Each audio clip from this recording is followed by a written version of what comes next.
Good evening, everyone. Thank you for taking over. So, Mercie, over to you. Hi, good evening, everyone.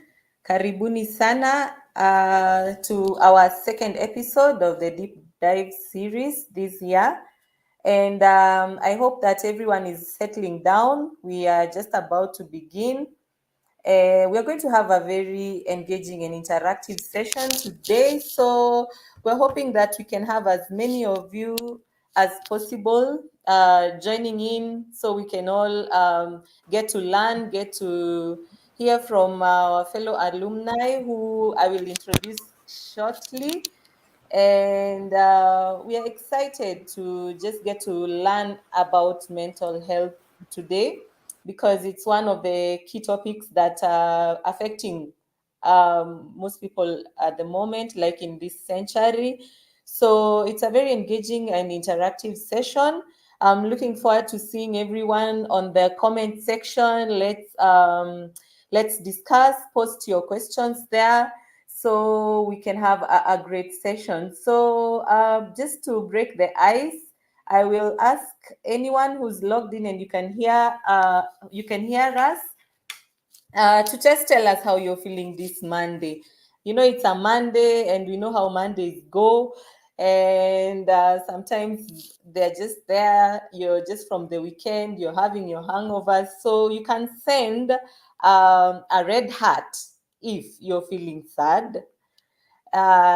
Send a yellow heart kama unasikia tu uko hapo katikati, and send a green heart if you're feeling happy, so we can know that you're there na mmelogin as we prepare to hear from our speaker this evening. So we'll just have a little chit chat as we wait for people to send in their hearts, and as we also prepare to to go right into the topic of today. So if you can hear us, and if you've logged in already, we are saying you send a red heart if you're feeling sad today, send a yellow heart if you're neutral, and send a green heart if you're happy. So we're waiting to see people sending on the comment section. Ama you can just write happy, sad, neutral if you're not able to send an emoji.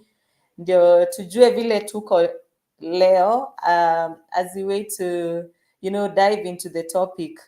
So thank you very much everyone for logging in, and as we had posted and mentioned, we will be having our very own JoyHope, and she's an alumni, a class of 2002, if I'm not wrong, right?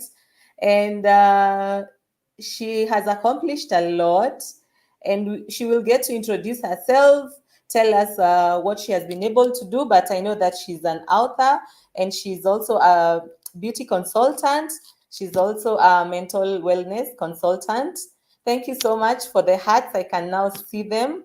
Keep sending so that we can also know the state of our mental health, even as we dive into the topic of today. So, Joy, if you're ready, you can just give us, first of all, a brief introduction. Tell us about the books you've authored, and tell us how you started this journey and where you started. I know you're also a beauty consultant, and I know we may be having ladies in the house who would like to know, like the products that you offer. So before we go into the topic, just a little bit about yourself. Karibu sana, JoyHope. Thank you so much, Mercie. I hope you can hear me. Good evening, good morning, good afternoon, depending on where everyone is. My name is JoyHope Kangangi. As Mercie has mentioned, I'm an alumni to the class of 2002. My writing career began in 2016. That's when I published my first book. And this year I published my fourth. So in my work and in my consultancy on mental wellness, I realized that there is a big connection between how people feel and how people look. And that's how I got into the beauty consultancy. I formulate products, I sell them, and also help clients to know which products they can use for their skin types and that kind of thing. So my first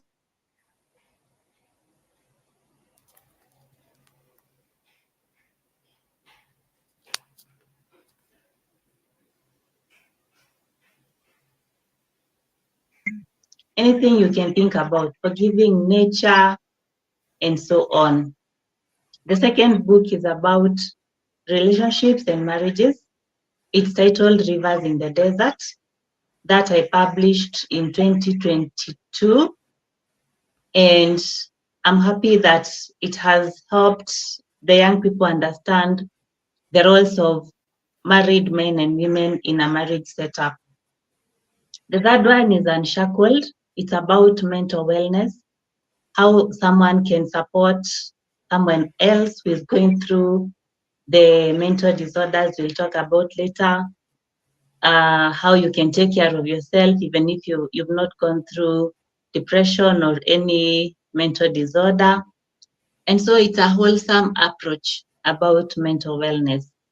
And then the most recent one is Junior and Senior School Diary. These are about teenagers, 13 to 19, and everyone who is in contact with teenagers. It's about frequently asked questions by teenagers, and I've done my best to provide the answers that a teenager can easily understand. So I'm still working on other publications, and I know that these meetings will continue, and so as we go, I'll keep updating you on what I'm doing. So about beauty products, we deal with serums, we deal with body lotions, we deal with hair treatment. So call it body care products. You get your package, men, women, children, teenagers, and even the elderly. So we have a product for everyone. That has been my journey, Mercie. Thank you again. Thank you very much, Joy. Wow, you've done well.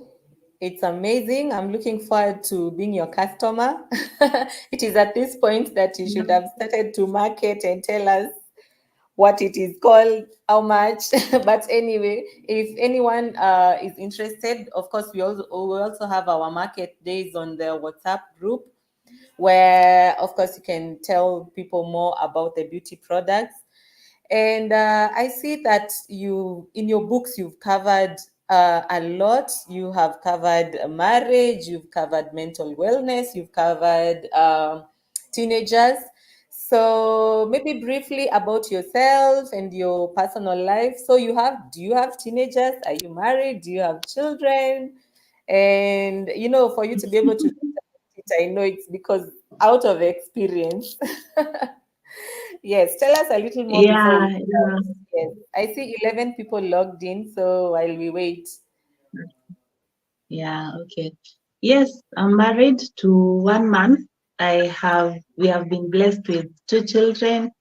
Our firstborn is in Form 1. Our secondborn is in grade 6. They are both girls. So I'm a mother to girls, but I mentor boys through my husband because he's also a psychologist. So we do a lot of combined mentorship for graduates, for teenagers, for organizations.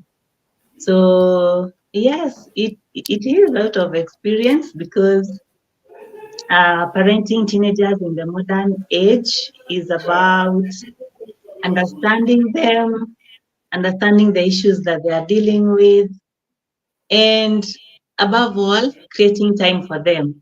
That sounds like such an uphill task because juggling between yourself, a spouse, Yes. children, work, writing, beauty, psychology, it's only by being very intentional and making a lot of sacrifices. So yes, I talk about my personal experiences in my books, and I also incorporate other people's experiences. Of course, having gotten consent from them. because it's not everyone who is comfortable with their stories being shared to the world. So I seek consent if I need to write about someone's experience. And there are many. I've also used a lot of psychological approach because that's something I'm very passionate about. And yes, because I'm a believer, I've also put in nuggets of spirituality with the understanding that not everyone ascribes to my faith. So I've done my best to use a wholesome approach such that people of all religion can find my books useful. All right, amazing. We are glad that at least now we know more about you a little bit. And congratulations, you have done really, really well. I'm also a mom and I know how crazy it can be, but you've done very well. We will celebrate you in the upcoming International Women's Day. That's totally amazing.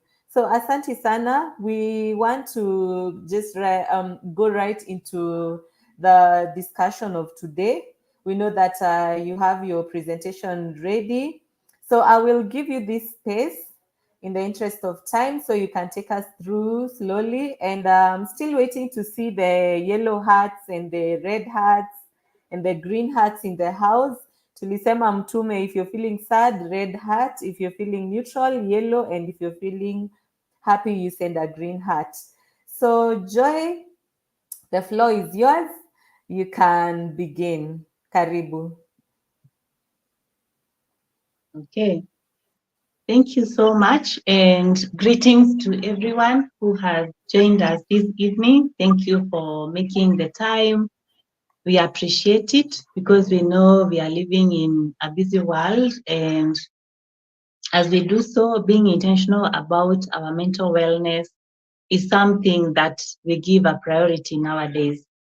So I don't know whether it's Lucy or Mercie who is presenting.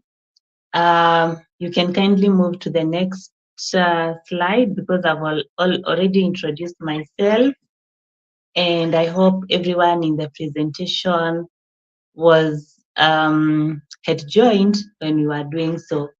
So I'd like us to start with a simple exercise.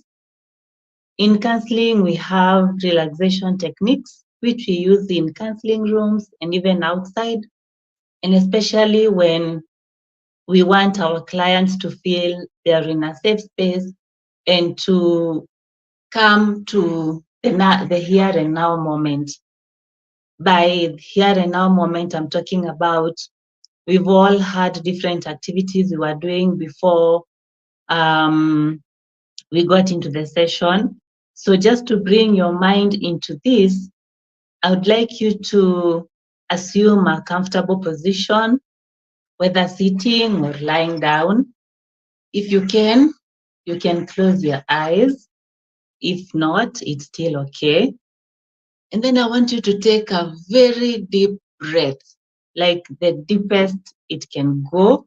So like a very deep breath. And then I want you to release it slowly through your mouth, So we are going like, and then you release it slowly through your mouth. So you're like, something like that. I would like us to do it once again. So a deep breath, release it slowly through your mouth. And again, release it again through your mouth slowly. The reason we do this kind of exercise is because when you are breathing in, we encourage you to take in positivity. Like the same way you're taking in fresh air, we encourage you to take in positivity. And then when you're breathing out, we're encouraging you to breathe out negativity or to declutter your mind, to release stress, release all that negative energy So simply put, when you're breathing in positivity, and when you're breathing out negativity. Make it your daily exercise. It's the same way we take out trash in the morning or in the evening from our houses, because we don't want our houses to stink. So we also need to do the same for our minds. Keep them fresh by breathing in positivity and letting out negativity, so that whatever might cloud your judgment or your moods or your emotions, you let it out in that manner. Good. I hope you're now into this session with an expectant mind, because we shall learn a lot this evening. And I hope that even as I run through the presentation, that you will pick something that will be beneficial to you. Let's go to the next one.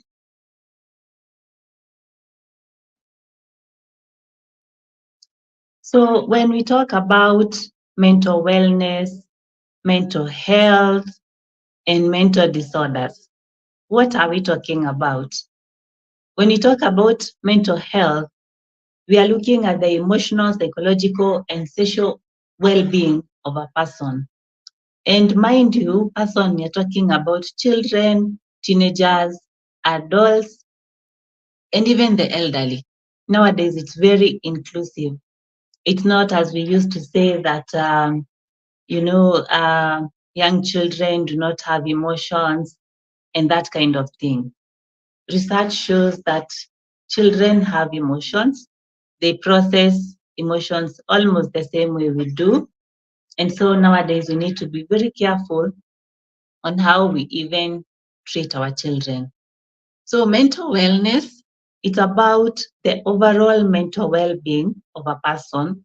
And we are looking at the positive functioning of the mind, because we know our bodies are kind of led by the mind. It's about what the mind perceives and then the body does. So if your mind is full of, negative energy, negative emotions, then you're likely to develop behavior that will manifest that. And when you talk about mental disorders, this is about the complexities of the different ways that our mind is not able to process some emotions or some experiences, or when the brain is developing, it experiences some challenges, and so mental disorders develop. So in essence, when you're talking about mental health, mental wellness, mental disorders, in most cases, we are looking at the mind. And in that aspect, we bring in the aspect of emotions. Let's go to the next. Yes. So now about the causes of mental disorders, because many people ask, how come some people are able to go through some things when other people are not able to go through the same things? Like if a family experiences divorce of the parents or separation or loss, how come some people are able to process the loss and others get stuck into it? How come some spouses are able to process the divorce and move forward while others get stuck? It's about the composition of what someone has been through in life, their resilience, their adaptability, their perceptions, all that put together kind of dictates who is able to do what. So some of the causes of mental disorders, we look at them. We have genetic factors, like the same way we say in cancer studies that some families are more exposed, or they have a predisposition of genetical aspects that can cause them to acquire some of those diseases. because some of them are hereditary. So even in mental disorders, we have a hereditary aspect where if a grandparent maybe had a mental disorder, in their lineage, it's likely that someone will have or will develop a mental disorder. It's not always so, but in some cases it's a cause. And then we have biological factors, and the diseases that are caused by some of these factors is schizophrenia, bipolar, and major depressive disorder. And we are talking about biological factors. We are talking about when the brain is developing, the brain structure, and such factors. So they kind of dictate how that brain grows and what we can expect from that. And then there are psychological factors, and these are mostly caused by the early life experiences. If you've had an encounter with a counselor, I'm sure you've heard them say the first 6 years of a human being, they determine the personality they adapt in the future. You know, if someone experienced trauma, if they experienced negligence, if they experienced mistreatment, if they lacked or if they had so much, excesses of whatever supplies, then that manifests in their adulthood personality. I'll give an example. When we are breastfeeding the babies, we always encourage the mothers to have a balance.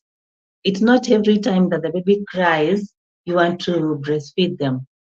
Because when they have excess of that, then it has a counter effect on their personality. But also, again, if you're not an available mother, every time the baby wants to breastfeed, you're not there. So it means there is a scarcity in the supply of that need. Then it means in future, that will manifest in their personality. So when we are handling children, I hope we'll have another session to talk about human growth and development, because it's very critical, so that we understand, why do people behave the way they do? Why does someone smoke so much? Why is someone always chewing? Why is someone so cynical? Why is someone, always looking for ways to use their mouth? It could be a fixation they had at an early stage in life. So maybe they had excess of something, or they lacked in something. And so the only way they're able to satisfy that need is through using their mouth. And this is something we can tackle in that program of human growth and development, because at that time, the erogenous zone of a baby is the mouth. So if that need is not met, then as adults, they'll still have a deficiency in that need. They still want to use their mouth because maybe of the factors that I've mentioned there before. So yeah, psychological factors are a critical category that causes mental disorders and the experiences that people go through, and specifically and most likely in early life experiences. And then we have environmental stressors, and we are talking about chronic stress, exposure to violence, financial difficulties, major life changes, talk of divorce, talk of loss, talk of rape cases, talk of rape cases more, though is more a psychological factor, but an environment that exposes a child to any danger or harm or risk, then we can categorize it as an environmental stressor. Let's continue with the process.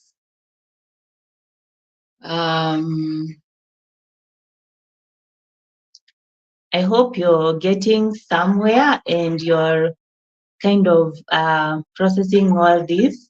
the causes I listed are 8, but there are other causes that are not included in my presentation. I picked among the most prevalent ones. So as a continuation of causes of mental disorders, we have neurodevelopmental factors. And I know, especially nowadays, you've come across a child who has autism spectrum or ADHD.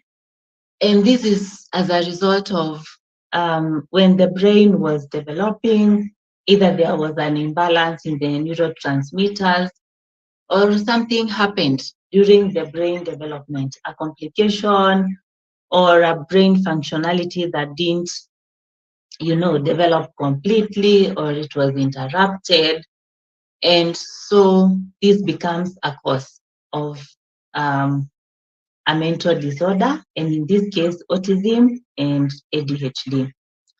Another cause is substance abuse.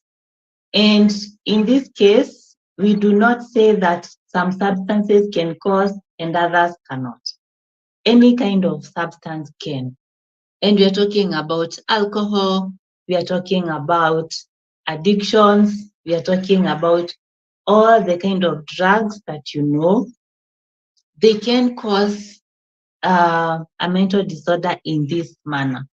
Some people use this stuff to suppress or to get away from a painful experience that they do not want to process. I hope that came out clearly. Like maybe someone has lost a loved one. Instead of them going through the phases of loss and grief, and I know we'll see them later, they choose to indulge in something else so that they do not face the reality of this loss. And it happens a lot.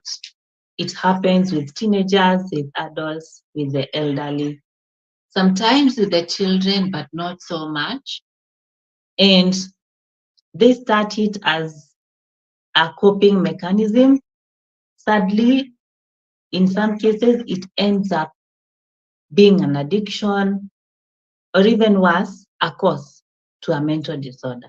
So that's what I'm talking about when I'm highlighting substance abuse as among the causes.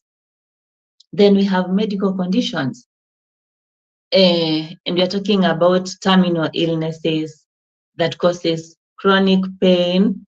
We're also talking about neurological disorders, hormonal imbalances, and these influence mood and cognitive function. And when you talk about cognitive function, it's about what the brain enables you to do. Is it work? Is it study? Is it creative art? Is it sports?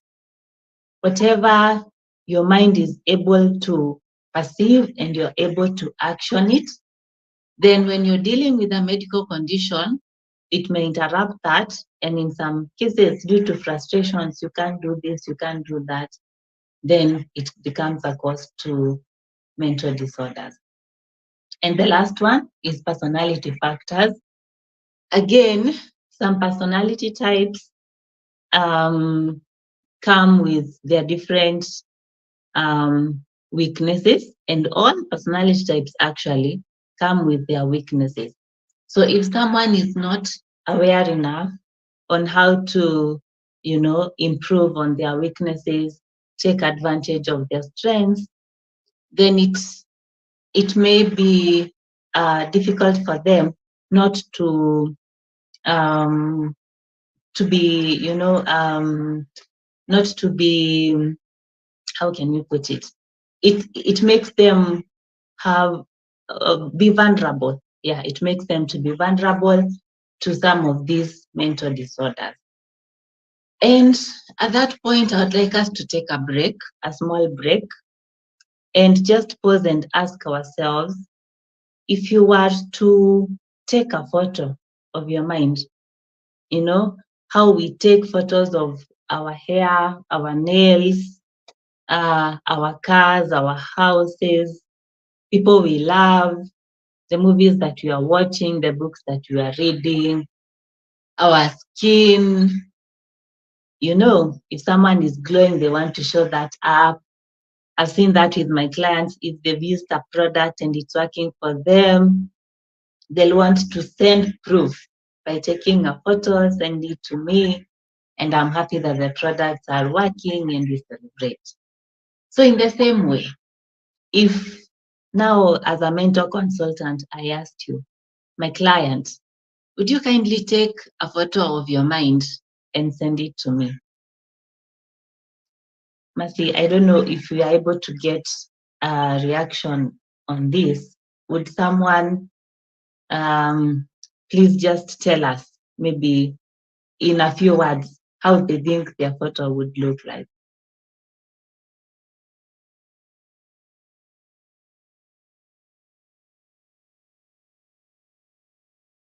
Mercie, are we able to do that?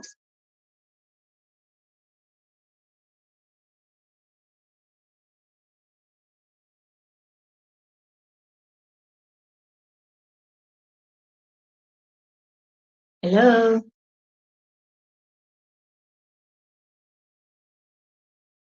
Okay. Can you hear me, Before Joy? Mercie gets back to us to tell us if we can engage. Yes, we can engage on the comment section, and I can see that already people are sending. You can text. You can just write how you think you know the picture in your brain would look like. I can see Lucy saying hers would look madogodanyo.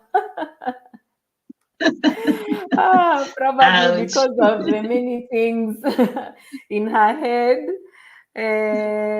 Guys, let's write. Just be free to write what you think it would look like. This is a safe space, I believe. So It is. yes. Well, we're waiting to see. You can write one word to describe how the picture would look like. Itakaa kama picha ya iPhone ama itakaa kama Great Wall, itakaa kama maybe in 2-3 minutes to see who will yes, amazing. Betty, I can see your mind now peaceful. Wow, we envy you. Oh. Yes, Betty says hers is peaceful. How does a peaceful photo look like? Okay.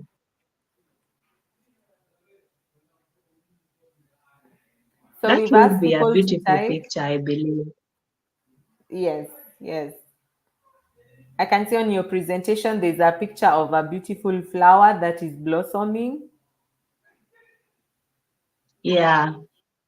Yeah, so maybe people can say in terms of a flower, is Amazing. it, is it beautiful? Is it a bit imetolewa some petals, some imetolewa zote, it's not beautiful at all, or it's still budding? Yeah, so we've Yeah. opened the floor. I did this.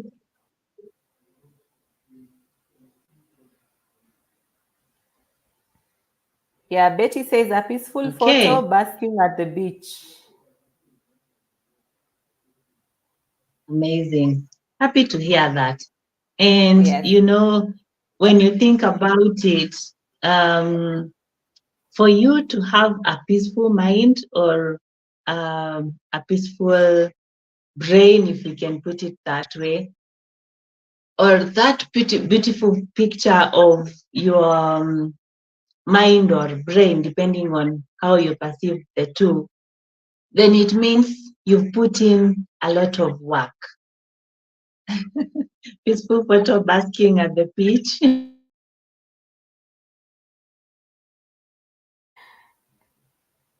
Yes.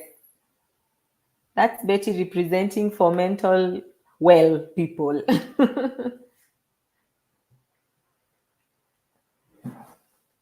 All right. Maybe we can move on as we wait for people to send you know, how their mind looks like.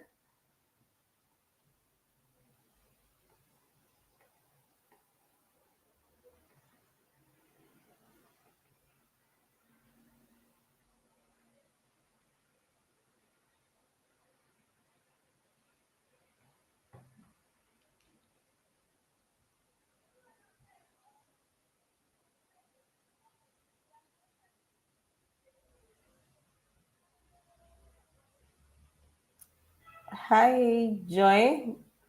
We seem to have lost her for a minute right there. Before she's able to join us back, we can participate in the activity that she had asked us to write about how we think our mind would look like if it was a photo. So, guys, feel free to type in. Mine personally, I think, would be, well, like a rose flower without a few petals, because I feel like one or two things are not in place, but we are working towards watering our flower so that it can look beautiful again. Yes, thank you so much, Jacob, our current chair. Karibu sana. I can see you've sent us a red, sad face. So that means you're feeling a little bit sad. Don't worry. We are here to learn and to see how we can improve the state of our mental health as we wait for Joy to go back online. Mary Sharo, thank you very much. You're saying mine isn't as beautiful as I would like it to be because of too many responsibilities. We totally understand you. We totally feel you. We know how it is. People say growing up is a scam. The more you grow up, the more, you know, you have so many things to do. We have our family, we have work, we have businesses, we have a lot going on. So I know we are all here to learn. We are all, you know, mental patients, because the school of life has really taught us. I can see another comment from George Mwangi. George, you're saying, frankly, my thought pattern is scattered here and there from the cares of the day, but gradually calming down. Thank you so much, George, for your comment.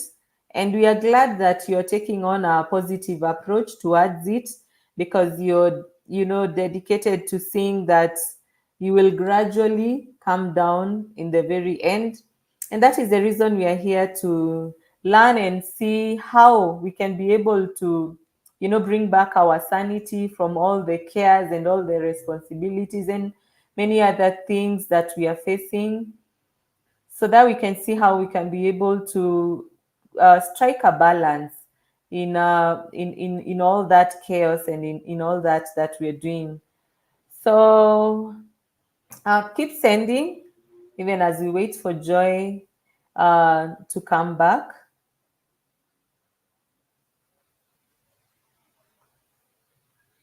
Keep sending in your green heart, red heart, yellow heart, sending us how you know how you feel like your mind is like at the moment. Feel free, it's a free space. Yeah, no one is here to, you know, point a finger. We are not all very perfect. We are here to learn. Our Daktari Joy is back online. Amazing. Karibu sana, Joy. So we were just going through the comments, people saying how they feel like. Someone has sent a sad face. Another one says, mine is not so beautiful as I would like it to be because of too many responsibilities. One says, my thought pattern is scattered here and there because of the cares of the day, but gradually coming down. So that is someone who's having a positive approach towards it, and, you know, seeing how to gradually, you know, bring it all down. So I guess that's what we have so far from the comments, Joy. I'll allow you to Okay. continue. Yes. All right. Apologies, my network dropped. Gladly we are back, and I hope we'll now have a smooth sail.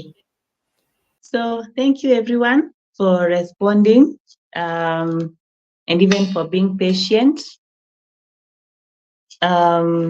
We can now continue. So I wanted us to look at the classifications of mental disorders, and we get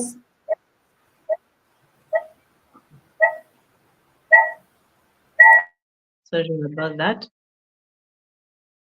Sorry, I hope we are good now.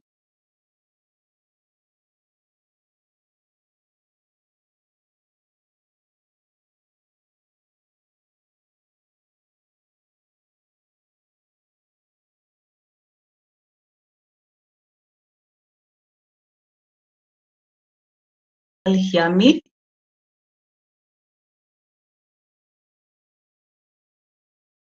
Can you hear me?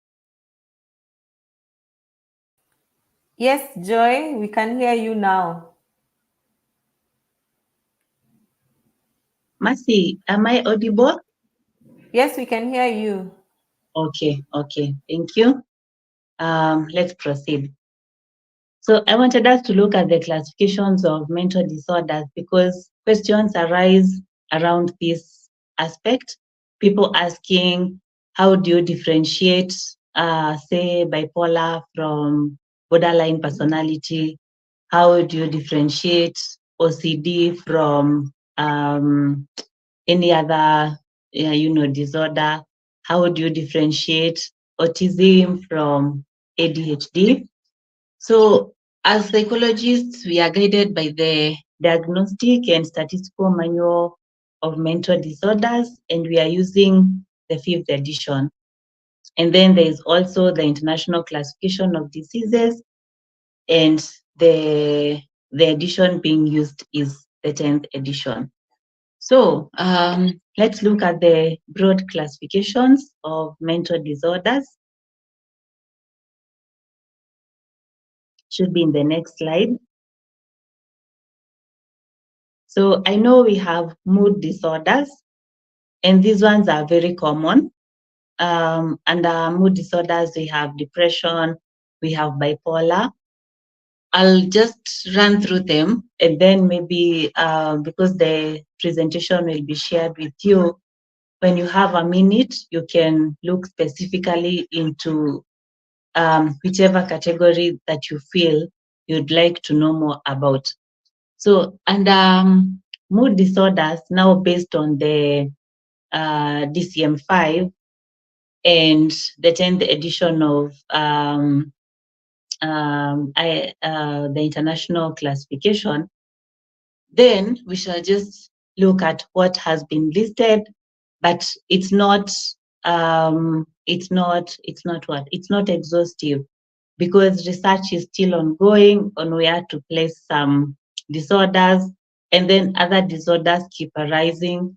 So in psychology, it's always about research because the field is very dynamic. And so we shall just go through them, and then at a later time, you can go into the specifics of what you'd want to learn more about. So the first category is about mood disorders. We have depression and bipolar. The second one is anxiety disorders. We have generalized anxiety disorder. We have panic disorder. We have social anxiety disorder, and we have specific phobias. And by the way, in your research, you will realize that phobias are so many than the only ones that we only think about. I was surprised to know there is a mother-in-law phobia. I didn't know it existed. And so it's interesting. And I would actually recommend that you go through the phobias that are available in the modern world. So the third category is psychotic disorders. We have schizophrenia and schizoaffective disorder. Schizophrenia ndio watu wa kitambo walikuwa wanasema someone is mad, you know, mwenda wazimu, because it has a lot of symptoms close to what people used to call madness. People hallucinating, someone hallucinating, someone being delusional, and that kind of thing. So it falls under psychotic disorders. Then we have neurodevelopmental disorders. I talked about this, ADHD and autism spectrum. The next category.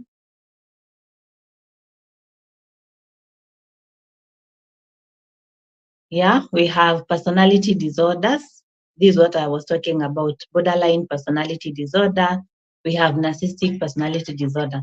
And this has also become very a topic of discussion in the modern age, you know, narcissistic personality disorder. And it helps to be empowered and to know what a narcissistic personality disorder looks like, so that when you encounter someone with this disorder, then you will know that it's a disorder. It's not a norm, because in most cases people tend to think that it's just something else, only for you to come and realize later that it's a disorder, and maybe the person who is suffering from the disorder is in denial. And so it becomes a challenge for you, the healthy person, dealing with a narcissistic person who is in denial that they have a disorder that needs attention. So it helps to be empowered, so that when some of these traits show, you'll be able to see them and even know what to do. Then the other category is about eating disorders. And I know you've come across some of these: anorexia, bulimia, and binge eating. Some people believe that the only way to maintain their weight is to eat and then vomit it out. So it's a disorder again, and we say that when the mind is not functioning fully, then whatever comes out of it becomes a disorder, because it's not a norm per se by the standards that we've accepted as normal. And then there is sleep disorders. We have insomnia, we have sleep apnea, and narcolepsy. And then we have substance-related and addictive disorders, substance use disorders, alcohol, drugs. And then we have gambling as a disorder. I'm sure maybe some time back, gambling was not classified as a disorder. And maybe the reason researchers have found it useful to classify it as a disorder is because of the addiction part of it. You know, someone becomes so addicted to it, they can even steal to have money to go gamble. They can risk, you know, essential money set for essential needs like food, school fees, rent, medical, to just go and gamble. And then we have trauma and stressor related disorders as another category. And we have dissociative disorders. So all this, and I know PTSD again has been talked about recently by many people. It's because people have realized that after a traumatic event, your mind is not left the same. It's left with a wound, and that wound is what, as psychologists, we refer to as trauma. And there is psychological trauma in among the services that psychologists offer. And this is where people deal with their childhood traumas, trauma caused by the loss of loved ones, fire, accidents, loss of a body part, and all that. So it falls under that category. And then dissociative disorder, we have dissociative identity disorders and depersonalization, derealization disorder. Some people are not proud of their identities, And so sometimes they can mimic other people's identities and kind of relate to those identities. And when you try to refer them to their own identities, they don't want to have that identity. They want to have someone else's identity. And then the last category, we have obsessive compulsive and related disorders, and then we have sexual disorders. I only listed 3 sexual disorders, but in your research you realize there are so many sexual disorders. And even the reason we are dealing with the LGBTQ issue is about someone not being either comfortable with their sexuality or not being comfortable with the roles of their sexuality, or other factors which may include regression or rejection or so many other factors. So it falls under the sexual disorders. So there's still a lot of debate around it, whether it's a disorder or not, and that kind of thing. So that's why I listed 3, but in your research, we realized that there are so many. Yeah, and there's a note there that the categories are not exhaustive, and many of these mental conditions may not neatly fit into a single category because there is a lot of dynamics in matters mental health. So some researchers may not really agree on how to cluster some disorders. So there is that. And then, as I had mentioned earlier, it's a dynamic world, so things keep changing. And it's good to realize that nowadays people have learned about mental health and mental wellness. And so stigmatization has gone down to a great deal. And we always advise that you seek professional guidance for accurate diagnosis and treatment, so that you don't just say, I have OCD, you don't just say, I have social anxiety, you don't just say you have this or that without a clear guidance from someone who is qualified to do the diagnosis on you. And I've given you some tips on overcoming anxiety. I chose anxiety because it's very common. It's very common to many people across the world. Even actually, just recently, research shows that Sundays and Mondays, most people have very high anxiety issues. I think maybe it's because of it's a new week, maybe new goals, new targets, new everything. So some changes give some people some anxiety. So you can apply some of those tips to overcome anxiety, and you can exercise. I can't see them so visibly from my side, but I know you can count backwards, you can do creative work, you can embrace a healthy diet, you can, thank you, you can recognize the triggers, know what causes your anxiety. Is it a Sunday afternoon? Is it a Monday? Is it social attendance? Or what is it? And then sleep patterns. This is a big one. What time do you wake up? Maybe you can tell us in the chat. And what time do you go to sleep? You know, your brain works best when it's under a routine. Personally, I operate 10 to 6. That's to say by 10, whatever I've not done, we put a pause. Kesho asubuhi tukiamka 6, then we can continue with the hustles and bustles of the day. Of course, some days are earlier, other days are later, but on average, I operate 10 to 6. So I don't know about you. Some people are more comfortable working late night, others early in the morning, others in the afternoons.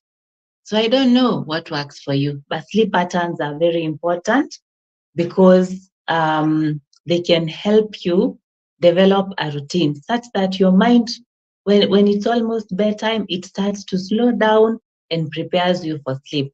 When it's almost time to wake up, you don't even need an alarm sometimes. Your mind just knows it's 5 a.m., we are checking out of bed, we are getting ready for the day. And then diet.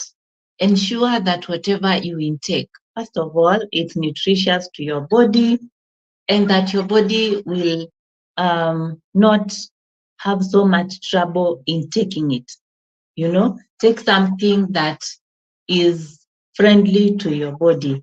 You do not take days to digest, or your body takes up so much energy to just process what you've taken in. And then the deep breathing we did at the beginning of the session, it's also very helpful. We said recognize triggers and know what works to calm yourself down. You can count backwards. By counting backwards, I mean when you're feeling anxious, you know, for you to count backwards, your mind must focus on those numbers. So you can start with 100, 99, 98. It's not like when you count forward, your mind just automatically knows after 100 it's 101. But when you're counting backwards, there's a bit of concentration that's required. So you're able to move your mind from the worries that were causing you anxiety to concentrate now on this. You can teach this even to children when they are feeling anxious. Ask them, let's count from 10. So you go 10, 9, 8, 7, and on and on. It helps. And then engage in creative activity. Personally, I like creating posters, maybe to give a word of encouragement, or to give a tip, or to give something that will help someone. And then cognitive behavioral therapy, this is what we use in counseling to help behavioral change, or to help your mind to change. As someone mentioned about their thought patterns.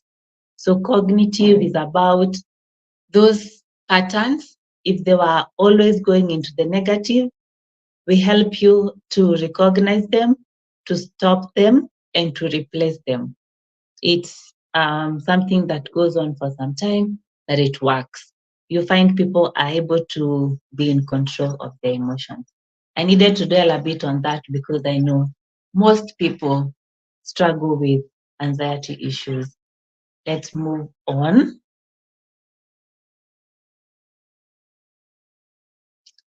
Yeah, so I hope we have, and I trust we have men tuned in to this session today. Maybe they can just say hi to us so that we know they're there. And we needed to talk about mental health and African men. And we said specifically African men because some continents have made progress in how their men deal with mental health issues. Africa, it's like we are still lagging behind. And the reason maybe we still are is about because of some of the issues that I have highlighted.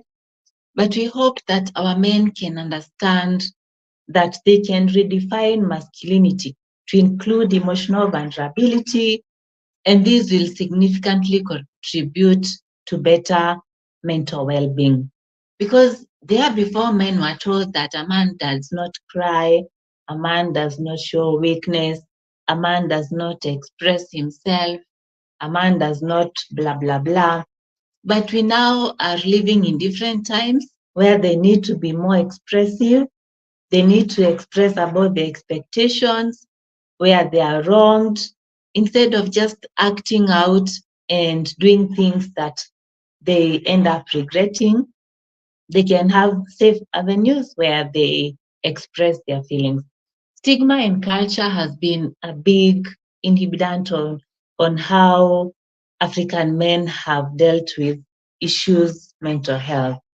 And we hope that the modern men, and especially the alumni of our school, please come forward, form groups, form communities, form safe spaces whereby you can express yourselves, you can communicate about the issues affecting you, because this is how you understand that you're not the only one who is going through something.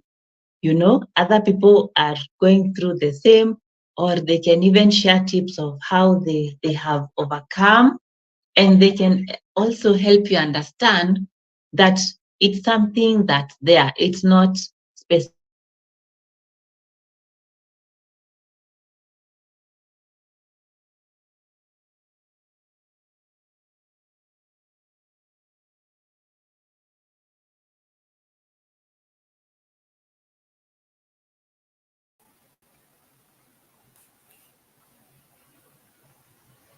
Hi, everyone. We seem to have lost Joy. I don't know if it's the case on everyone's end. Well, before maybe we get her back, well, she was explaining to us about, you know, the mental health and African men. And I know that we're told mwanaume ni kuvumilia, and you don't really get to talk about it. You're always quiet. So men in the house, we'd like to hear from you. Is it the case? Because you know that men have a really huge responsibility in the family setup. You're the head of the family. I can see George also talking about his thought patterns and his the time that he's available. Thank you so much, George, for being an active participant. I can see that from 10 p.m. to 5 a.m. is your time. Men in the house, do we talk about our issues? Do we go quiet? Tuna nyamaza? How do we express? Gatia, asanti sana. Mimi sinanga sleeping patterns. Nikipata 3 good hours najisikianga fine. Gatia, is it really normal to sleep 3 hours? Ama ni majukumu ndo inakulazimisha? Yeah, we will hear from our expert if 3 hours zinakutosha. Mary, I see you saying you wake up at 5 a.m. and you sleep from 9 p.m. Let's keep sending in our comments, and we want to hear from the men. Men in the house. I don't know if Jacob, you're still there. I can see that Joy is also coming up. We had lost her for a moment. So men, let's hear from you because kazi yenu ni kunyamaza tu na kuvumilia shida. And I know that that could be an issue. Our expert will tell us why we should not just keep quiet. Unaona tu mwanaume kwa nyumba amenyamaza, ukimuuliza anasema tu ako sawa. You know? Joy, I don't know if you're back now and ready to continue. We were just encouraging the men to participate and tell us if it's okay. One man said akilala 3 good hours yako sawa. That's on the sleeping patterns. But also we are saying about how the African men have been, told to be strong and to, always stay put for the family. Yet we know that we are all human and we all have, the tendencies. So men in the house, this is for you. Joy, are you ready to continue on the topic of the men? Okay. Yes. We lost her again for a minute. As we continue to sort out the network issue, feel free to comment in the section. We are on mental health and African men. This is a very interesting topic because even from where I sit, from my workplace, from my home, I know that men don't really talk. I don't know, is it because usually you don't like even opening up to your fellow men. Semangi mnakwanga tu sawa. You're like supposed to be the pillar of the society, you know, that you are the ones to support the women. Thank you, Joy. I see you're back. Thank you, As we wait Mercie. to hear from men, you can continue. Okay. All right. Thank you. I hope by the next drop down will be done, and we shall have gotten a wonderful presentation for the remaining few minutes. So I was just encouraging men to form communities whereby they can be supported and also gain support from family, and that they should have a holistic approach towards mental health, not just to look at it from a weak point, but also from a wellness point and a wholesome point. Because when a man is mentally strong, then the family, the community, the country, and the whole world will be a mentally strong place. So we can move on to the next slide. Naona time imesonga kusonga, but I hope we'll manage in good time. We are almost there. We've made good progress. So I can touch briefly on loss and grief. I know I had mentioned that we would get to look at the stages. And when you talk about loss and grief, it's not just through death, it's loss of a job, of a spouse, of a relationship, of a marriage, of a status, of goods, of a house, of a farm, anything that you value, and it has been taken from you by natural causes or other causes, then it means it leaves you at a point where you're grieving about that loss. It's the psychological process where you get to iron out those emotions and you're able to move forward from that loss. So we have stages of grief. Usually the first one is denial, and it comes with shock and disbelief. You know, you can't believe that that person has passed away, that person has left, that phone has just been stolen, or whatever valuable that it was. You first get shocked and you're in disbelief that it has happened. Then we have anger. You're frustrated that it happened. You're also in resentment that it happened, or you are not able to do something about it. Then there is the bargaining stage. You try to negotiate or to see ways where that loss can be reversed. And you know that would have a less impact on the loss that you're grieving about. But in most cases, and especially in more permanent losses like death, we bargain, but unfortunately, our loved ones never come back. And I feel like this is where most people get stuck, because you still can't reconcile the living person and the late person. It's such a hard reality to digest or even take in. Maybe you are with that person few hours, few minutes earlier, and then they are suddenly gone. And how do you reconcile the two? What can you do to help you move forward from that stage? And in most cases, people get into the next stage, which is depression. They experience sadness, hopelessness, feelings of emptiness. Some people even become suicidal. And this is all because the pain is too much. And in most cases, they don't know how to go about it. And then most people are able to come out of the first 4 stages and come to the last space or last stage, which is acceptance. And trust me, time frames vary from person to person. Some people take a year, others take 2 years, others take 20, 30 years. It depends on what was stolen, what was lost, and how they were able to go through those stages. And it's not usually the easiest of things to deal with. It leaves trauma in one's mind, for sure, especially death. It never leaves you the same. And so I'd encourage everyone who's lost a loved one, especially through death, to seek psychological support so that they are able to go through these stages and come to the acceptance stage. And you know, the process is not linear. It's not like every day, like today you feel the denial, tomorrow you'll feel anger, the other day you'll bargain, the other day you'll be in depression. No, it comes in waves.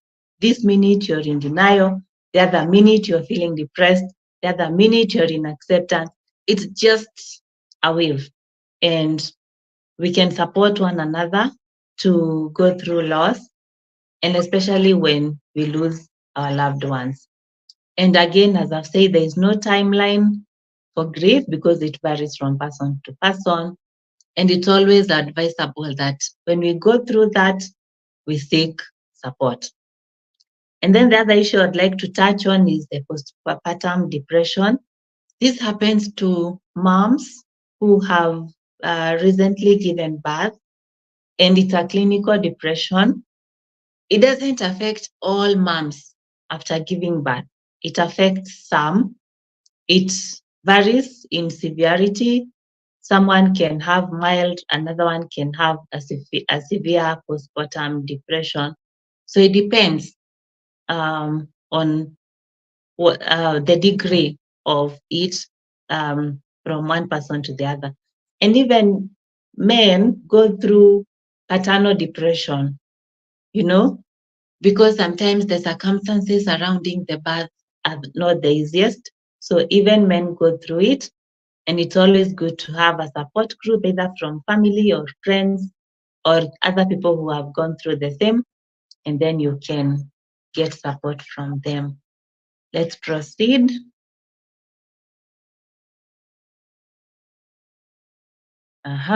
So how do you know a new mom has postpartum depression? Here are some of the symptoms to look out for. They have intense feelings of sadness, hopelessness, and emptiness. Others are very irritable. They have mood swings. There is a change in appetite and sleep patterns. Others are always tired and they are low on energy. Some have difficulty bonding with the baby, thoughts of self-harm and harming the baby, persistent feelings of guilt or inadequacy, and some have a loss of interest in activities they once enjoyed. Either all or some of these symptoms are the things to look out for, even for yourself. When you have given birth and you're not sure about how you're feeling, it's always good to have a checklist and see if you could be suffering from this. Because sometimes when it's not treated, then it comes to be a bigger issue later in life, and sometimes it's not even connected to the birth. People are lost in it. They don't know where they acquired the depression from. But at times, it's a cause of the untreated postpartum depression. Suicide prevention tips, because again, we've encountered so many people committing suicide around us. What can we do to be there for people who feel like they've lost it all in life, and the only solution available for them is suicide? So we can have and encourage open dialogue. We can educate them and ourselves. We should listen actively. We should check in regularly with them, encourage professional help, create a safety plan, remove any means that they can use to commit suicide. You're encouraged to remove that from them, and so that they won't have easy access. Then you can foster a supportive community like what we are doing today. You can offer hope, because I can tell you for sure, most people who are suicidal, they are usually very hopeless. They feel like they've lost it all. And your word or your action or even empathy can help them move the next step. And it could be all that they need. and then emergency response. You can always reach out to people who deal with people who've disclosed that they want to commit suicide. We are really pushing that people will not be treated like criminals when they are caught committing suicide. Maybe it was used there before to prevent these cases, but I feel like the right place to take such a person would be to a health institution whereby they can be helped, offered the help that they need, and then they'll be assisted from that point on. Let's move forward. Here are some of the services or institutions that you can reach out to in Kenya when you need a free mental service. And I know there are others, I didn't capture all. And even most institutions, even like ours, we do pro bono in some very needy cases, whereby someone is in a dark place, they don't have the resources, you've certified and you know that you can help them, but they can't pay, or maybe they can pay way low than you charge. So most institutions, they either have a pro bono service every once in a while, or these institutions that I've listed, most of them offer free counseling. Even if it's 1 or 3 sessions, you can still be assisted. I know most work differently, so you would need to inquire about the kind of service that they offer. But yes, they are there. And I can assure you, in most organizations, when you go there, you're in need, and for sure you can't pay, or you have maybe a low budget, in most cases, they'll consider your case, and especially if it's a genuine one. So after all that we've talked about today, did I leave something? Yeah. After all that we've talked about today, then the question we ought to ask ourselves this evening is, how can we declutter our mind? I gave you an example when we were beginning the session. The same way you take out trash from your house every day or after 2 days, but you never forget to, because you know when you leave that trash there, your kitchen, your house will start stinking. We need to be that intentional in decluttering our mind. Like every day, every single day, do something that helps you declutter your mind. Because we said, when you keep it in all there, maybe the negative emotions, the stresses that you've gone through the day, and you put it all in, it will burst. And when it does, it will affect you and the people around you negatively. It can take 1 day, 1 month, months, years. But one day it will just surprise you and everyone around you, and people will be asking what happened. We don't need to wait till ourselves or the people around us start asking what happened. We need to take control of our minds by being intentional on how to declutter our minds. And how can we do that? We started with mindful breathing, breathing positivity, breathe out negativity. We learn how to prioritize tasks. What is urgent and important? You know, what needs to be done now? Start with those and then roll them out. And then digital detox. There's a lot of influence from social media. How can you stay sober and sane when you're surrounded with all these social media platforms and information and, all that goes on in the social media platforms? How do you detox from the digital platforms? And then you ought to establish boundaries. And especially in 2024, I'm urging everyone around me, please establish firm boundaries. You can't do everything for everyone. Do what is within you. Do what you can. What you can't, please leave for other people to do. We don't want us to get burnt out. We don't want us to be overwhelmed. We don't want us to be frustrated. We want to be sober. We want to be intentional and very productive. And setting boundaries helps us in that. Journal, when you don't have someone to talk to, or when you do and you don't know how to package those thoughts or express yourself, journal them down. Because in writing, you don't have to follow a certain procedure. You don't have to be sensitive not to hurt someone's feelings. You don't want to use some cursing words on people and then you will be, disciplined or segregated. You can use your journal to do all that. Make it your sober point. Whenever you need to express yourself, take your journal, write. And then organize your physical space. If it's your house, if it's your workspace, if it's your home, just organize it. Organize that physical space such that you know where everything is. You don't take hours and hours looking for something. You kind of know if I need maybe something like books or pens or shoes or iron box, you know where to get those things.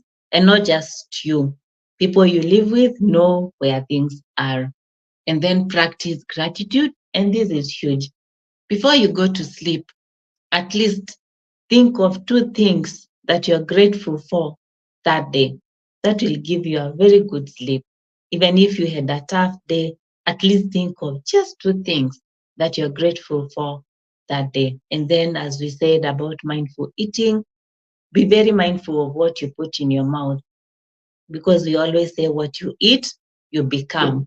And the neurotransmitters that you were talking about, they need foods that can enable them, optimize their functionality. So feed your brain, feed your body, be cautious of your liver, be cautious of your kidney. Just be mindful of what you eat. And then mindful grooming. I said that in most cases, how we look, we feel. We feel good when we look good. And good doesn't always mean expensive. Good, in most cases, actually means clean. So be clean. Look for products and clothing and accessories that uplift your mood. Use essential oils, to give you that organic scent in your house, and to just help you reflect on your day, plan tomorrow, plan your future. Look for things that work for you. Regular exercise, and you don't have to go to the gym. You don't have to have 2 hours of workout every day. Just look for exercises that work for you and exercises that help you uplift your mood. And we continue with decluttering your mind. Quality sleep. We talked of sleep patterns. Someone said 3 hours, and I'll tell you those are few hours to sleep for sure. Your brain works so hard the whole day. Give it at least 6 hours for your optimum productivity. Sleep is very, very vital to our mental wellness. Sleep has been associated with laziness, but I can tell you God created it for a purpose. Do not deprive your body of sleep. If you want to remain productive and healthy, at least 6 hours of sleep every night. And if you sleep during the day, then during the day 6 hours, because some people work night shifts. Self-reflection. This is introspection about how your relationship with yourself is, how relationship with the people around you is. It's very important. Our relationships affect our productivity. So be very intentional on how you relate to self and how you relate to others. And then in situations when you feel it's beyond you, or even when you just need clarity of mind, or someone to give you, not to give you really, to walk with you through perspectives that you want to work through, you can always have a counselor you can call or a mentor you can call, and then they'll assist you in whatever way they can. And then build a support system around you, either through family, church, social networks, whatever works for you. Have a support system. Then express yourself. We've talked about journaling. You can either do that through journaling, through creative work, through talking to people, whatever expressing yourself means for you, go for it. And then you educate yourself. This is self-development. You know what works for you when, you know which content you like to absorb, and you look for it, and then your mind will be empowered. Forgiveness of self and others. We can't go through life without forgiving. If you've carried stuff that was done to you in 1980s, 70s, 60s, whenever you were born, or even yesterday, you need to travel light. Please just find a way, and forgiveness is a journey. It doesn't happen overnight. I'll tell you that for sure. It's a journey that we choose to go through. It's painful sometimes, and it doesn't make whatever wrong was done to you right. No, it just makes you empowered to go through life light. And then you ought to establish a routine, because we said your brain works best when there is a routine. And then you ought to set realistic goals. We know of the SMART acronym. Your goals need to be specific, measurable, attainable, realistic, and time-bound. Please always remember that. And then above all, build adaptability and build resilience. Thank you so much for your time. I hope you've picked something from what we've discussed this evening. Let's be intentional about our mental well-being, because we said this will reflect on our productivity and the relationships that we have with ourselves and the people around us. If there are questions, I'll respond to them. If none, mine is to say thank you again to Mercie and the whole group for giving me the opportunity to interact with you this evening. And I look forward to more of these sessions for all of us. Thank you, and may God bless you. Wow.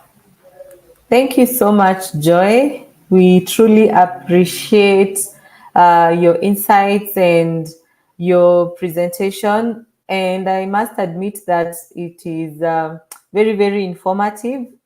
We do have questions in the comment section, and we know that this topic we can never get enough, and our time is a bit gone. So we will quickly answer the questions that have been posted. Susan is asking a question on postpartum depression.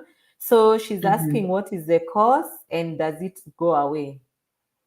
Okay. Simply put, Susan, there are a number of causes or risk factors for postpartum depression. One, it could be the financial aspect. Maybe the mother is struggling to provide whatever the baby needs. It could be the mother has struggled with mental illnesses there before, so this comes as a trigger. There could be relationship issues. Maybe she was left or abandoned when she was pregnant, or the partner is not supportive, or the community is not happy that she's given birth, maybe because it was an unplanned pregnancy. Other factors would be maybe the mother was not ready for the baby, or the childbirth process was too much for the mother.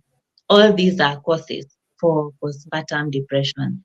And yes, it goes away when it's treated. And in psychology, treatment is sought through a counselor, and it's usually a process. So when you sit with your counselor, you'll decide if it's 5 sessions or it's 10 sessions, and then you'll be guided through. I talked of one aspect that we use, cognitive behavioral therapy, then there is behavioral therapy and all other tools that we use to just ensure that the client is able to get back to track. So yes, someone can be helped and most people come out of it and just recover fully. Wow. Thank you so much for that, Joy.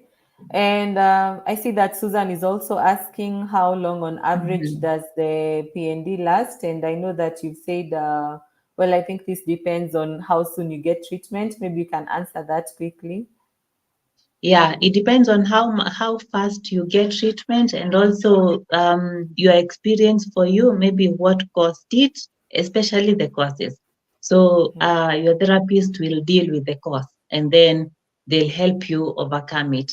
So it depends. We don't have really a timeline. It all depends on the client and if there were other issues before then. All right, thank you. I see Mary Sharo asking, how do you know whether your partner is going through mental disorder?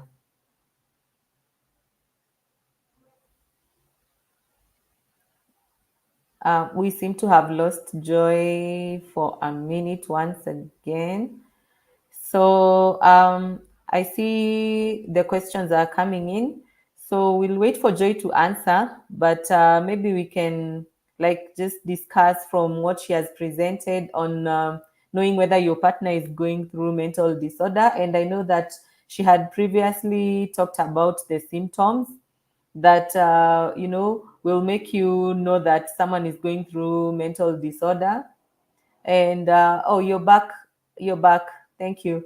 Mary Sharo was asking how you know whether your partner is going through mental disorder. How do you know? Okay, so there are symptoms that we look out for to help us know that someone is going through a mental disorder. I can highlight a few. One, you realize that someone has withdrawn from you, from other people, or from the activities that they loved doing. Maybe they loved going to the gym, or they had hobbies that they were following through with, and they've withdrawn. Withdrawal is usually among the biggest indicator. And then change in sleep patterns, maybe someone, and especially a spouse, if they were sleeping through the night and nowadays they wake up in the middle of the night, maybe sleep talking or sweating or disturbed, then it's easy for you to know that something is disturbing them. And also eating habits, how they gloom, how they talk to you, are they composed, do they yeah, some of those indicators are close to us. And then issues to do with drug abuse. Some spouses can start using drugs, or maybe they change their schedules. Maybe they were going to work at this time, now they don't even want to go to. So money habits. They spend money. There, in most cases, there are indicators that can show you that someone is not okay. So I think we need to keep looking, not hoping that we'll find them, but just so we are quick to know when it happens. All right. Yes, thank you very much for that. Susan is also asking what's the difference between postpartum depression and postpartum anxiety. Okay. So postpartum depression means it has already established itself. It's a bit severe. Anxiety means it's mild. It's not really deep-rooted. Maybe it's building, but it's not really that severe. So if someone notes they have postpartum anxiety, they don't have to wait for it to graduate to depression. They need to arrest it very fast, have it addressed and seek support. So usually that's the differentiation. All right. Okay. We have a very strong representative of the men, Gatia Wito. He's saying the question on the sleeping patterns, and I know you had mentioned that about the 3 hours. Yeah. So yes, so we were told to have at least 6 hours. George Mwangi, I see your comment saying that you have a reserved personality, you're introverted, and although I have over time learned the importance of having a tribe of men with similar motivations and aspirations. So yeah, this is where you are talking about, how to cope as a man. So George says already he knows his personality as an introvert, and he's coping by having a tribe of men with similar motivations and aspirations. So I think that's a very great step towards Yeah. coping. So George is also asking, what is your take on the use of drugs such as selective serotonin reuptake inhibitors, considering their risk in complicating mental health due to long-term use? So is it advisable to use that? Okay, yeah, maybe you can answer him. So some people use mood enhancers as medication. So they have noticed that they have mood swings and they want something to stabilize that, or maybe for a high or a low, depending on whatever need they want to meet. So any form of medication changes our functionality in one way or the other. So my take always on drugs, be it painkillers, family planning, steroids.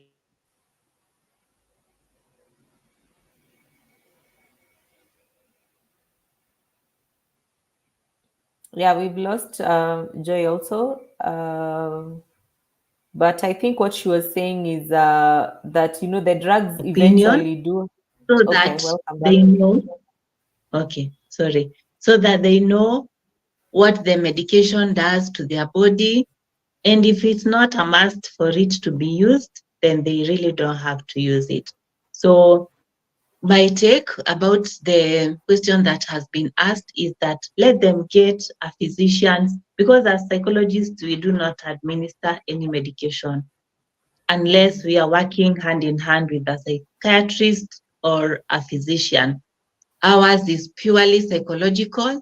We have our tools that we use for classifications or whatever diagnosis that we make, but we do not administer medication. So we always seek the input of a physician and a psychiatrist in the different cases that we handle.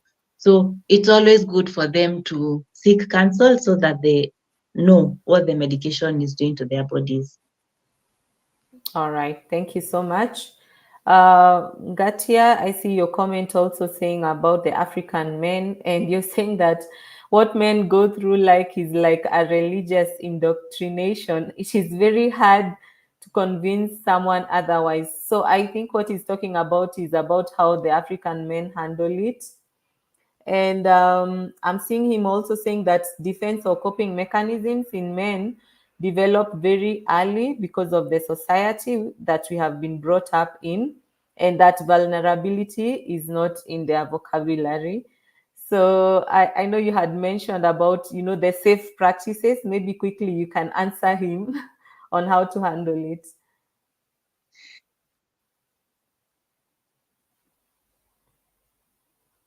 My presentation, I mentioned that we need to redefine masculinity and involve vulnerability in it, because they are not made of stone. They are made of emotions, blood, a mind that is vulnerable.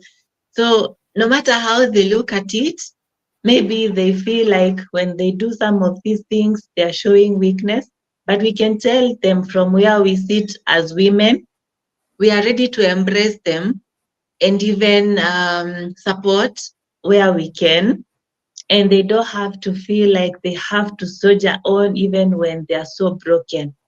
There is platform, a safe platform for them where they can be human, because I think for the longest they've not been allowed to be human. They've just been a concoction of something we've not yet understood. But we're encouraging them to be human. By so doing, they'll find it easier to cope with whatever happens in their lives, because they go through life as we do. In the modern society, we are almost going through the same challenges, because it's career or social life or family or business. So we identify with some of their problems. We may not know them all, but we kind of meet them somewhere. So it's the high time they sit down as men and redefine masculinity, so that it doesn't kill them. We don't Yes. want them We still dead. need We them. want them, yeah, we want them strong and productive, because they are the leaders and we've given them that chance. So for them to be sober leaders, then they need all the support they can get. True, indeed. Yes. So I see Mary saying, thank you so much, Joyce, for the insightful information. Personally, listening to you has decluttered my mind in a way. Wow. So we are seeing, Mhm. thank you very much. We are seeing the importance of, speaking to a specialist and the effect it has. It's almost immediate. Mercie Yeah. Kamau says, thank you very much for taking us through mental disorders. Personally, I have learned a lot. Yes, you're welcome, Mercie. I don't know if we have any more questions and comments.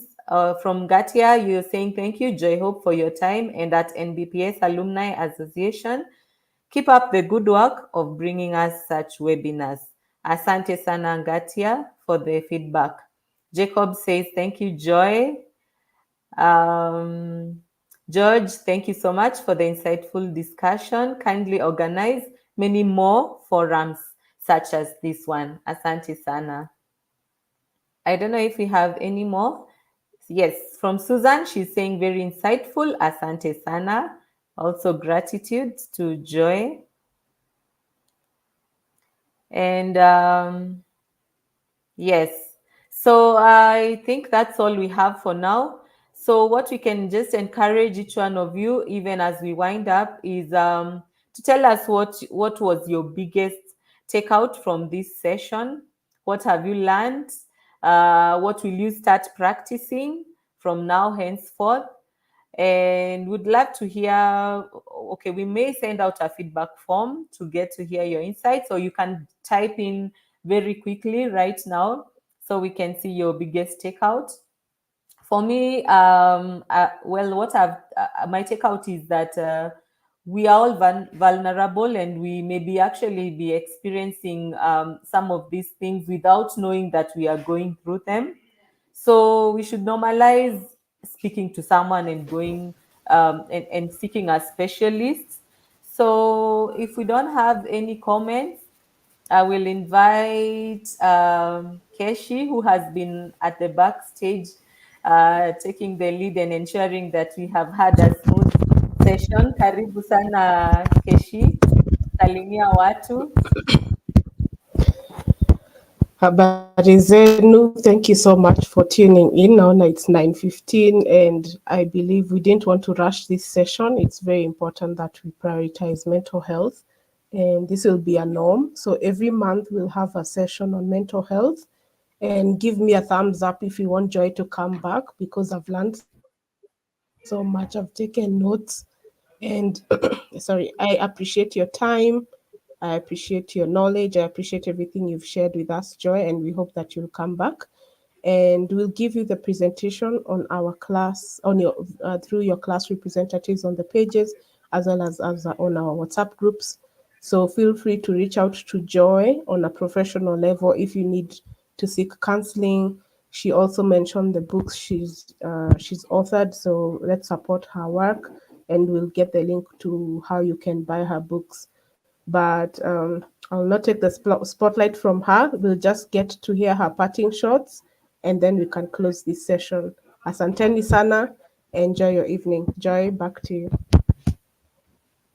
All right. Thank you, Mercie. Thank you for Keshi. Thank you for giving us the platform, even to just sit and learn.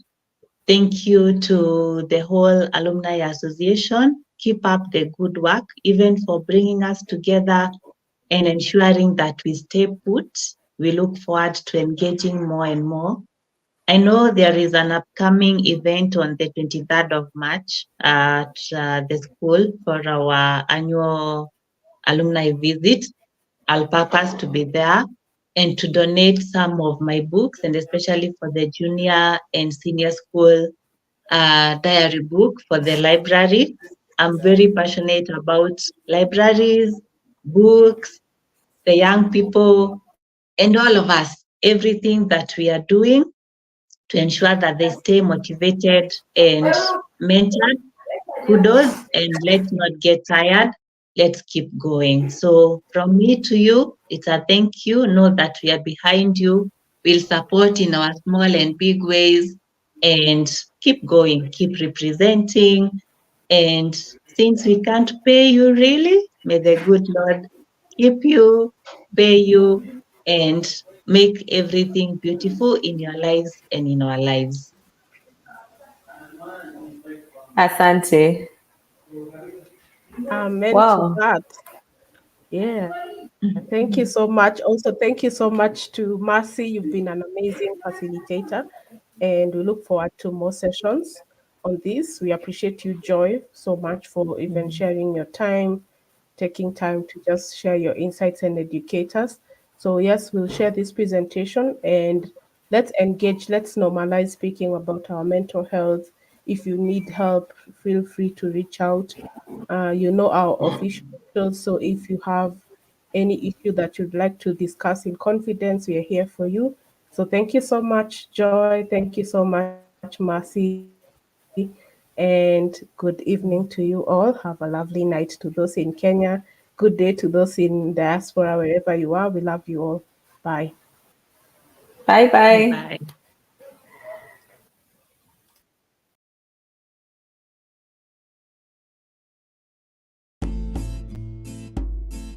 Hi everyone, my name is Magdalene Wanjiku. I am an alumni, class of 97, and currently leading the digital library project as part of my role in the alumni. So the digital library project is an idea that was conceived in 2018 by a group of alumni who came together and they saw the opportunity to address a need of ensuring that Nyandarua Primary School had a library, but then also they were going to tap into the advancement in the technology age. And so the idea was first born out of the need to improve the education quality at the school and also ensure that the school is keeping up with the current trends. However, in 2020, after the initial conceptualization, we saw that there was an opportunity to expand our plans. This was informed largely by COVID-19, where we saw that, while the first one was going to be a small-scale project, we saw that with the increased population of the school, that we actually needed to have a bigger library that could accommodate at least a larger population of their pupils. Since then, we brought together a group of volunteers, all drawn from the alumni group. And with that, we started the process of conceptualizing what that project would look like, but also with the input of the school.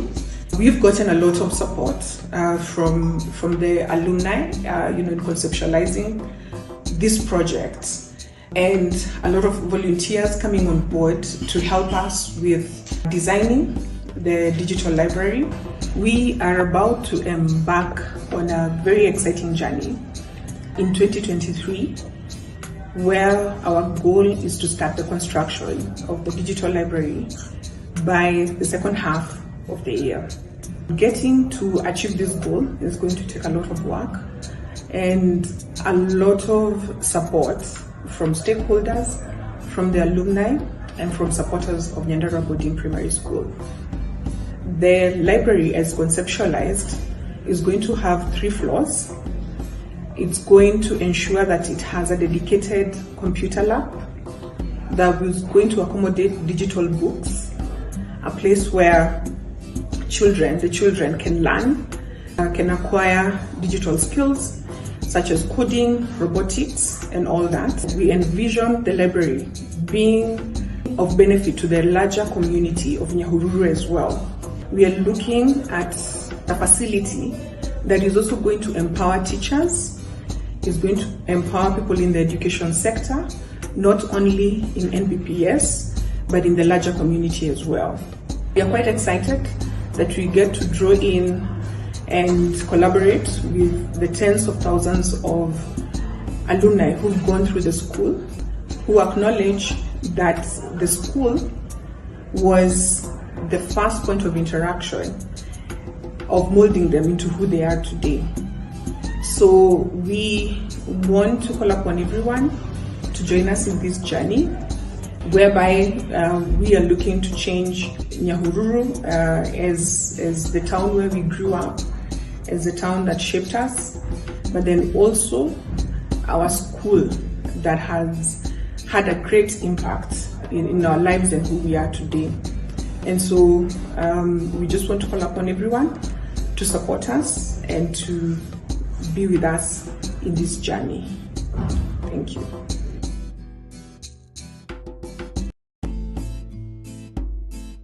Hi everyone, my name is Magdalene Wanjogo. I am an alumni